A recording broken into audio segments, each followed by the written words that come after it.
সুপ্রিয় দর্শক, আসসালামু আলাইকুম। রিফা রান্না রেসিপি থেকে সবাইকে স্বাগতম। আশা করছি দূরের বা কাছের যে যেখান থেকে আমার ভিডিওটি দেখছেন সবাই অনেক বেশি ভালো আছেন।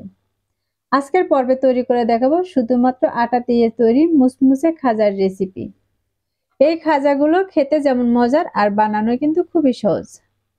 এরকম সহজ আর মজার রেসিপিগুলো দেখতে চাইলে আমার চ্যানেলটি সাবস্ক্রাইব করে বেল আইকনটি অন করে রাখতে হবে। তাহলে আমি নতুন কোনো রেসিপি আপলোড দেওয়ার সাথে সাথে আপনাদের কাছে পৌঁছে যাবে। তাহলে আর কথা না বাড়িয়ে এবার চলে যাচ্ছি মূল রেসিপিতে। আজকের এই রেসিপিটি বানানোর জন্য আটা নিয়েছি 1 কাপের মতো। আর তার সাথে দিয়ে দিচ্ছি 1 টেবিল চামচ পরিমাণে রান্নার তেল।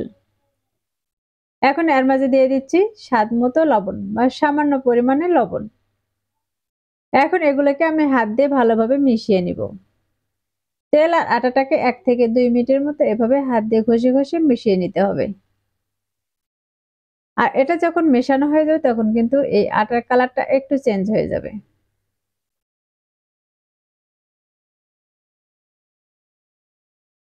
এরপর যে দেখতে পাচ্ছেন এগুলো কিন্তু ময়াম করে নেওয়া হয়ে গেছে। এখন এর মাঝে দিয়ে দিব পরিমাণ মতো পানি। আমি কতটুকু পানি দিয়েছি তা কিন্তু দেখে বুঝতেই পারতেছেন। এবার এটাকে আমি ভালো করে মাখিয়ে নিব। এটাকে মাখানোর সময় যদি ডোটা একটু শক্ত মনে হয় তাহলে কিন্তু এর মাঝে আরো কিছু পরিমাণে পানি দিয়ে দিতে হবে। আমি এর মাঝে আরো সামান্য পরিমাণে পানি দিয়ে দিয়েছি। আর পানি দিয়ে এটাকে আবারও ভালোভাবে মাখিয়ে নিচ্ছি। এটাকে মাখিয়ে খুব সুন্দর করে সফট একটি ডো তৈরি করে নিয়েছি। এখন এই ডোটাকে আমি একটি ঢাকনা দিয়ে ঢেকে রেস্টে রেখে দিব 5 মিনিটের মতো।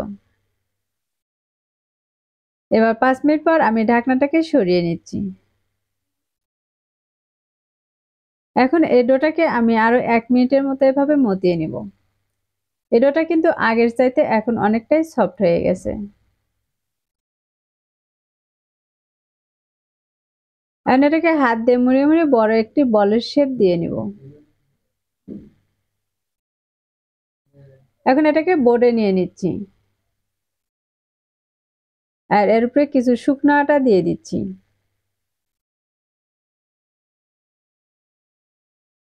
এখন এটাকে হাত দিয়ে ডলে একটু লম্বা রোলের মতো করে নিব।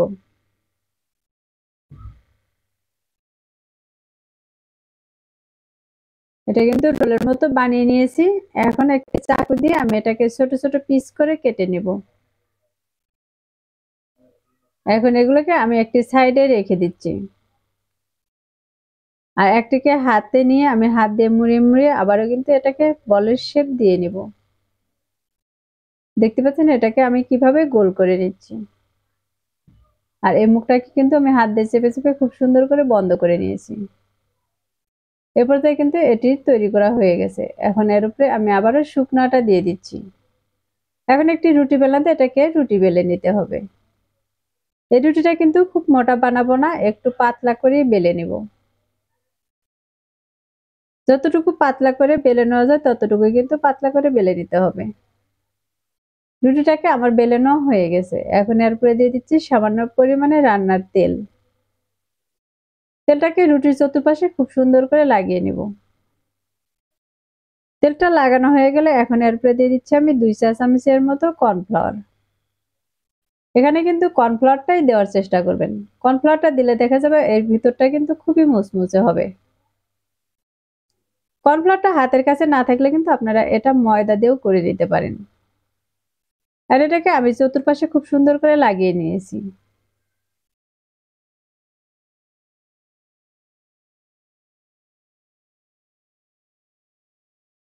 এখন একটি চাকু দিয়ে আমি কিন্তু মাঝ বরাবর কেটে নিচ্ছি। এখন এটাকে এক পাশ থেকে এভাবে সুন্দর করে মুড়িয়ে নিব। এটাকে কিন্তু হাত দিয়ে একটু চেপে চেপে মুড়িয়ে নিতে হবে।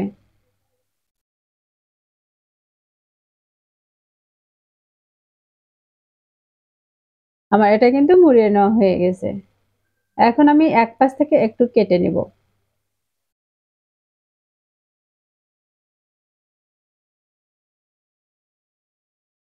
আর এক পাশে কিন্তু এরকম করে আমি বন্ধ করে নিব।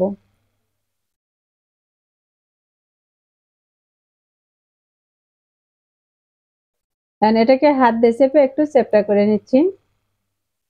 আবারও কিন্তু রুটি বেলনাতে এটাকে রুটি বেলে নিব। এই রুটিটা কিন্তু এখন আর খুব পাতলা করে বেলে নিব না, একটু মোটা করে এটাকে বেলে নিব।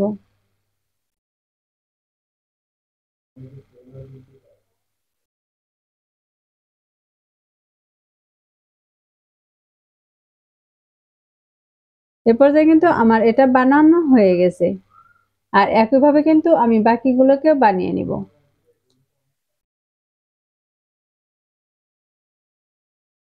আমি এখানে সবগুলোকে বানিয়ে নিয়েছি, এখন এগুলো তেলে দিয়ে ভেজে নেব।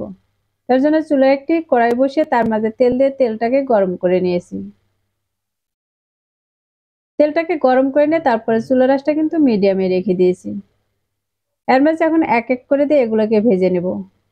আর চামিচ দিয়ে উপরে এরকম হালকাভাবে নেড়ে দিলে কিন্তু এর লেয়ারগুলো খুবই সুন্দরভাবে খুলে যাবে। আর এক পাশে একটু কালার চলে আসলে এগুলোকে আমি উল্টিয়ে দিব। এই খাজাগুলো কিন্তু খুব কড়া লাল করে ভাজার প্রয়োজন নেই। যখন হালকা লাল কালার চলে আসবে বা ব্রাউন কালার চলে আসবে তখন এগুলোকে আমি উঠিয়ে নিব। এ পর্যায়ে কিন্তু এটা ভাজা হয়ে গেছে। এখন এটাকে আমি উঠিয়ে নিচ্ছি। আর কালারটা দেখে কিন্তু বুঝতেই পারছেন কতটুকু কালার করে ভেজে নিয়েছি। এবার আমি আরেকটি ভাজে দেখিয়ে দিচ্ছি।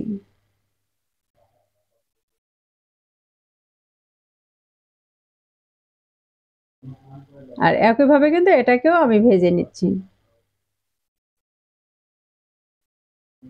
আমি সবগুলো কিন্তু একইভাবে ভেজে নিব। এখন এই খাজাগুলোর জন্য একটি শিরা তৈরি করে নিব। তার জন্য একটি কড়াই বসিয়ে দিয়েছি, তার মাঝে দিয়ে দিয়েছি হাফ কাপ পরিমাণে চিনি আর দিয়েছি হাফ কাপ পরিমাণে পানি। এখন ফ্লেভারের জন্য দিয়ে দিচ্ছি 2টি সাদা এলাচ। চিনি আর পানিটাকে ভালোভাবে মিশিয়ে নিব। আর এই চিনির শিরাটা কিন্তু খুব বেশি ঘন করব না, হালকা একটু আঠালো ভাব চলে আসলে কিন্তু এটাকে নামিয়ে নিব। আর এই পর্যায়ে কিন্তু হাত দিয়ে চেক করেও নিতে পারেন। যখন হালকা এরকম আঠালো ভাব চলে আসবে তখন চুলাটাকে অফ করে দিব। আমি এ পর্যায়ে চুলাটাকে অফ করে দিয়েছি আর বানিয়ে রাখা খাজাগুলোকে আমি এর মাঝে দিয়ে দিচ্ছি। এই খাজাগুলো কিন্তু শিরার মাঝে দিয়ে ভিজিয়ে রাখার প্রয়োজন নেই, দুই পাশে উল্টিয়ে পাল্টে কিন্তু শিরাটা লাগিয়ে নিলেই চলবে।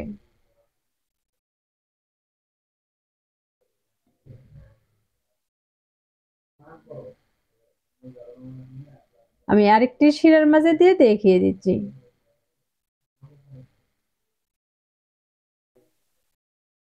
আর একইভাবে কিন্তু এভাবে আমি শিরাটা লাগিয়ে নিয়েছি। আর শিরাটা লাগানোর পর দেখেন এগুলোর কালার আরো কতটা সুন্দর এসেছে, আর এগুলো দেখতে কিন্তু খুবই সুন্দর দেখা যাচ্ছে। আর এগুলো খেতেও কিন্তু ভীষণ মজার হয়ে থাকে। আশা করছি প্রতিদিনের মতো আমার আজকের রেসিপি আপনাদের কাছে খুবই ভালো লেগেছে। রেসিপিটি ভালো লাগলে ভিডিওতে একটি লাইক দিয়ে শেয়ার করার অনুরোধ রইল। রেসিপিটি অবশ্যই বাসায় একবার ট্রাই করবেন আর আমাকে কমেন্টে লিখে জানাবেন আমার আজকের রেসিপি আপনাদের কাছে কেমন লেগেছে। যারা আমার চ্যানেলটি এখনো সাবস্ক্রাইব করেনি তাদেরকে চ্যানেলটি সাবস্ক্রাইব করার অনুরোধ রইল। কথা হবে আবারও সহজ কোনো রেসিপি নিয়ে। এ পর্যন্ত সবাই ভালো থাকবেন, সুস্থ থাকবেন। আল্লাহ হাফেজ।